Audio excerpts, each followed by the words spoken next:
வயலோ வயலோ வயலோ செழிக்க வாழ்வு தந்தானே, வயலோ வாழ்வு தந்தானே. அட பொன்னா விளையோ பூமிக்கு நல்ல விவரம் தந்தானே, உழவனின் உறவா வந்தானே.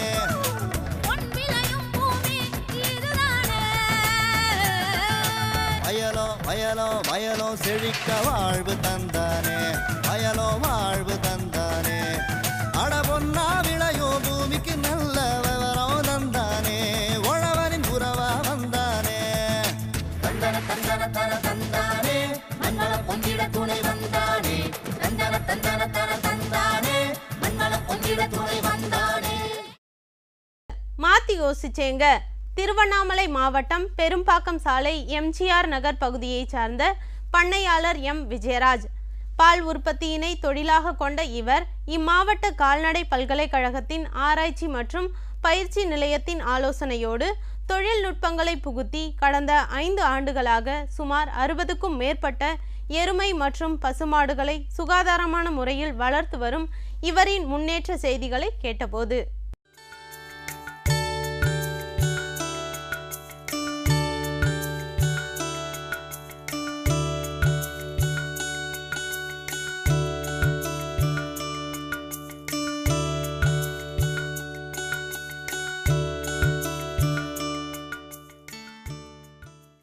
நாங்கள் வந்து சுமார் 5 வருஷமாக வந்து இந்த பண்ணை வச்சுருக்கோம்.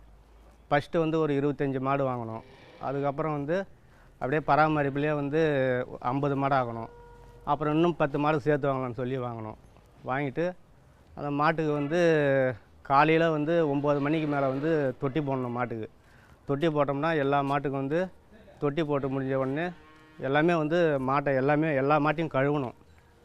கழுவிட்டு காலையில் வந்து 5 to 7 மணிக்குள்ளே வந்து பால் கறக்க அது தனியாக ஆள் வச்சுருக்கோம். பால் கறக்க ஆள் வச்சுருக்கோம் நாங்கள். அது 2 பேர் 3 பேர் பால் கறக்குறாங்க. 4 பேர் வந்து தொட்டி போடுறதுக்கு சாணி வரத்துக்கு தனியால் வச்சுருக்கோம். மாட்டை வந்து டெய்லி வந்து காலையில் வந்து எல்லா மாட்டையும் வந்து கழுவணும். சுத்தமாக கழுவிட்டு அதுக்கப்புறம் வந்து அதுக்கு வைக்கல் பில் போடணும். மாட்டுக்கு வைக்கல் பில் போடணும். போட்டுட்டு அதுக்கப்புறம் படுத்துதுங்கன்னா மதியம் 3 மணிக்கு மேலே மறுபடியும் பால் கறக்க ஆரம்பிப்போம். பால் கறந்துட்டு அதுக்கப்புறம் வந்து சாயந்தரம் 4 to 6 மணிக்குள்ளே மறுபடியும் தொட்டி போடுவோம். மாட்டுக்கு தொட்டி போட்டு சுத்தமாக சாணி இல்லாமல் எடுத்துகிட்டு மறுபடியும் நைட்டு வந்து தரையை கழுவணும். தரையை சுத்தமாக கழுவிட்டு பால் கறந்து வந்து ஹோட்டலுக்கு அனுப்புகிறோம். மீதி பால் வந்து ஸ்டோருக்கு அனுப்புகிறோம். அதை மாதிரி வந்து பராமரிப்புன்னா அந்த கன்றுக்குட்டிங்கள்லாம் வந்து நாங்களே வளர்த்து மறுபடியும் பெருசாகி கன்று போட்டு நாங்களே பண்ணையில் வச்சுருக்கோம். ஃபஸ்ட்டு மாடு வாங்கும்போது சின்னது பெருசுன்னு வாங்கியிருந்தோம். அப்போ வந்து தரையில் கட்டி வச்சுருந்தோம் மாடு. அதுக்கப்புறம் மாடு பெருசு படுத்ததுனால வந்து சின்னதாக கொட்டா போட்டு ஆரம்பித்தோம். அதுக்கப்புறம் வந்து இந்த வெயில் இருக்குது அதெல்லாம் மாடுங்க வந்து தாங்காததுக்காக வந்து கொட்டா போட்டோம்.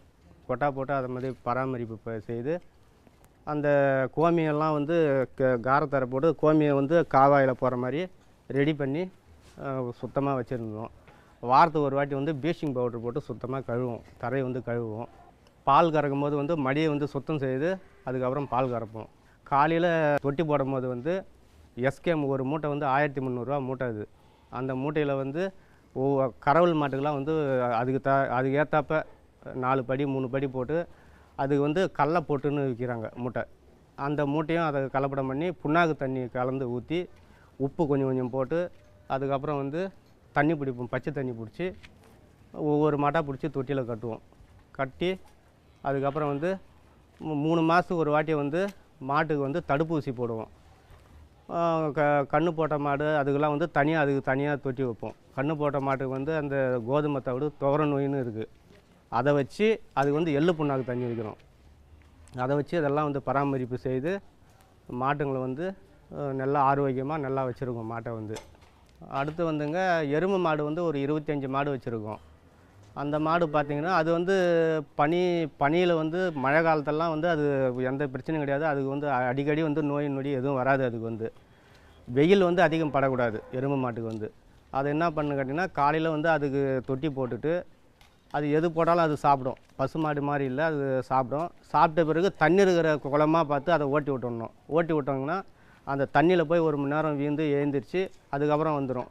இரவு நேரத்தில் வந்து அதுக்கு கொட்டை கூட தேவையில்லை, அது அப்படியே கட்டி வச்சிடலாம், ஒன்றும் பிரச்சனை இல்லை. அதுக்கு வந்து இப்போ பசுமாட்டுக்கு 3 மாதத்துக்கு ஒரு வாட்டினா 6 மாதத்துக்கு ஒரு வாட்டி அதுக்கு தடுப்பூசி போடலாம்.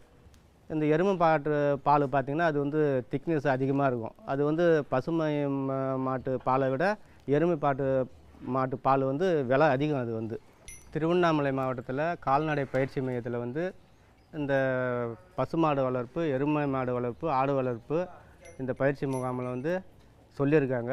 அவங்க சொல்கிற மாதிரி வந்து நம்ம அதை பராமரிப்பு செய்தோம்னா நோய் நொடி இல்லாமல் மாட்டை வளர்த்து பால் லாபம் கொடுத்து நம்ம நல்ல வெற்றி பெறலாம். மேலும் விவரம் பெற பண்ணையாளர் எம் விஜயராஜ் அவர்களை 09929296149 என்ற கைபேசி எண்ணில் தொடர்பு கொள்ளலாம். இனி வருவது ஆலோசனை நேரம்.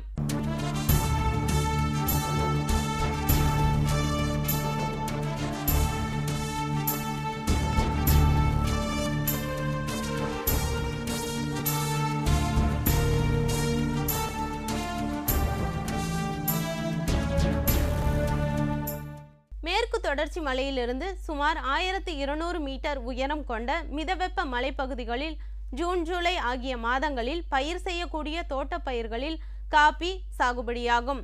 பழனிமலை, சேர்வராயன் மலை, கொல்லிமலை ஆகிய மலைப்பகுதிகளில் பிரதானமாக இடம்பெற்று நல்ல வருவாயினை வேளாண் உற்பத்தியாளர்களுக்கு பெற்று தருகிறது. காபி சாகுபடி குறிப்புகளை இப்பகுதி வேளாண் பெருமக்களுக்கு ஆலோசனையாக வழங்குகிறார் தமிழ்நாடு வேளாண் பல்கலைக்கழகத்தின் திண்டுக்கல் மாவட்டம் தடியன்குடிசை தோட்டக்கலை ஆராய்ச்சி நிலைய பேராசிரியர் மற்றும் தலைவர் முனைவர் எஸ் பிரணீதா அவர்கள்.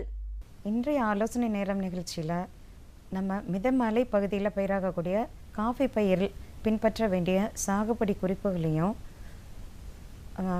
பின்செய் நேர்த்தி முறைகளையும் ஜூன் ஜூலை மாதத்தில் என்னென்ன முறைகள் நம்ம வந்து கையாள வேண்டும் அப்படிங்கிறத பற்றி பார்க்கலாம். இப்போ இந்த ஜூன் ஜூலை மாதம் அப்படின்னு எடுத்துக்கிட்டோம் அப்படின்னா இது வந்து நடவு செய்வதற்கு ஏற்ற மாதங்கள். அதனால் இப்போது காஃபி செடி தவிர நிழல் மரங்களையும் நம்ம நட வேண்டியது இருக்கும். அதாவது நிழல் மரங்கள் அதை தவிர மற்ற பழ மரங்கள் எல்லாமே இந்த ஜூன் ஜூலை மாதத்தில் தான் நம்ம நட செய்யணும். இப்போ நிழல் மரங்கள் வந்து காஃபி பயிரில் வந்து நட வேண்டியது அப்படின்னா என்னதை பார்த்தோன்னா முதல்ல வந்து டடாப்ஸ் அப்படின்னு சொல்லக்கூடிய கல்யாண முருங்கை. இந்த கல்யாண முருங்கையை நடுவதற்காக நம்ம என்ன பண்ணோம்னா எந்த பயிரை நம்ம வந்து நடணும் அப்படின்னு நினச்சாலும் அதற்கு நடுவதற்கு ஒரு 20 நாளைக்கு முன்னாடியே குழிகளை எடுத்து வச்சிடணும். ஒரு 50 சென்டிமீட்டர் நீள அகலம் ஆழம் உள்ள குழிகளை எடுத்துட்டு அதை நல்ல வெயில் படுறபடி ஒரு 20 நாளைக்கு விட்டுடணும். ஒரு 20 நாள் கழிச்சுட்டு ஜூன் ஜூலை மாதத்தில் இந்த நடவுக்கு ஏற்ற மாதிரி நம்ம எடுத்துடணும். அந்த மேல் மண்ணோட மக்கிய தொழு உரம் ஒரு 10 கிலோ வரைக்கும் கலந்து அந்த குழிகளை நிரப்பி இப்போது அந்த கல்யாண முருங்கையில் வந்து நடவு செய்கிறதுக்கு நம்ம வந்து அந்த வெட்டு குச்சிகளை பயன்படுத்தலாம். அந்த வெட்டு குச்சியானது ஒரு மீட்டர்லேருந்து 1.5 மீட்டர் அளவுக்கு நீளம் இருக்கணும். அதோட சுற்றளவு பார்த்தோன்னாக்கா ஒரு 10 சென்டிமீட்டர் அளவுக்கு இருக்கலாம். இந்த அளவுள்ள வெட்டுக்குச்சிகளை வந்து ஜூன் மாதத்தில் நம்ம வந்து குழியோட நடுப்பகுதியில் நடணும். நட்டு 1 மாதம் கழித்து 25 கிராம் அளவிற்கு ராக் பாஸ்பேட்டை வந்து அந்த மண்ணோடு நம்ம கலந்துட்டோம் அப்படின்னாக்க நல்லா வேர் பிடிச்சி வளரும்.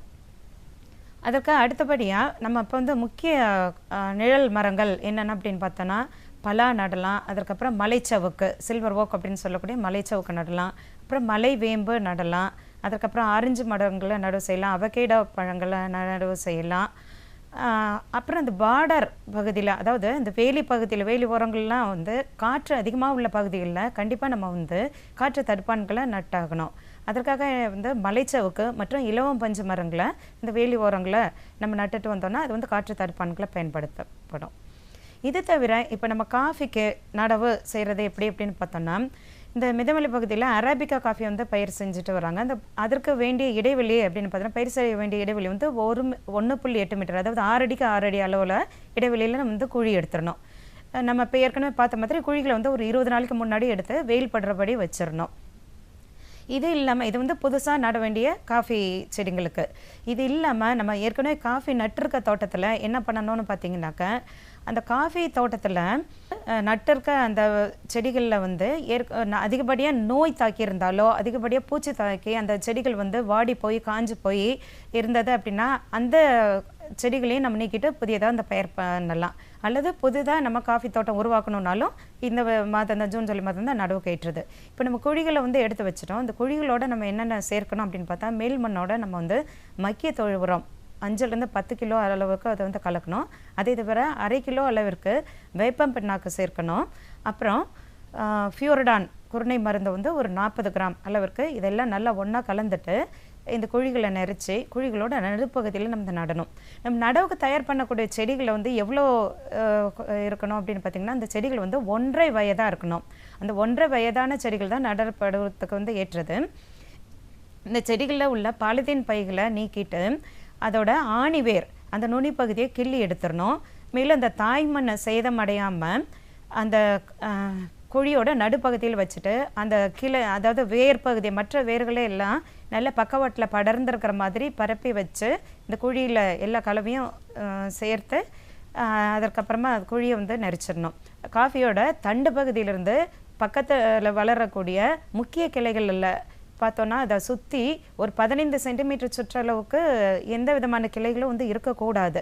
அந்த கிளைகளெல்லாம் வந்து நம்ம வெட்டி எடுத்துடணும். அந்த மாதிரி வெட்டி எடுத்துட்டோன்னா போதிய அளவுக்கு சூரிய வெளிச்சம் பட்டு செடிகள் நல்லா வளரும். அதோட உரம் எடுத்துக்கிற அதோட தன்மையும் வந்து நல்லபடியாக இருக்கும். நம்ம வைக்கிற உரத்தை வந்து அதை நல்லபடியாக அது வந்து எடுத்துக்கும்.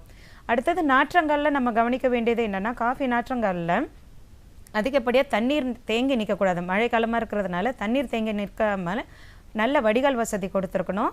அதை தவிர அதிகப்படியாக களைகள் ஏதாவது இருந்தால் அதை வந்து நீக்கிடணும்.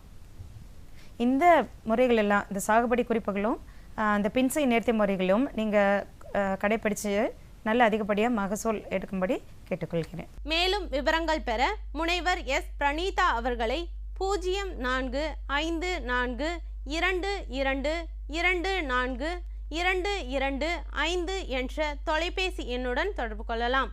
மீண்டும் நாளைய பொன் விளையும் பூமி நிகழ்ச்சியில் பல புதிய தகவல்களோடு சந்திப்போம். நன்றி, வணக்கம்.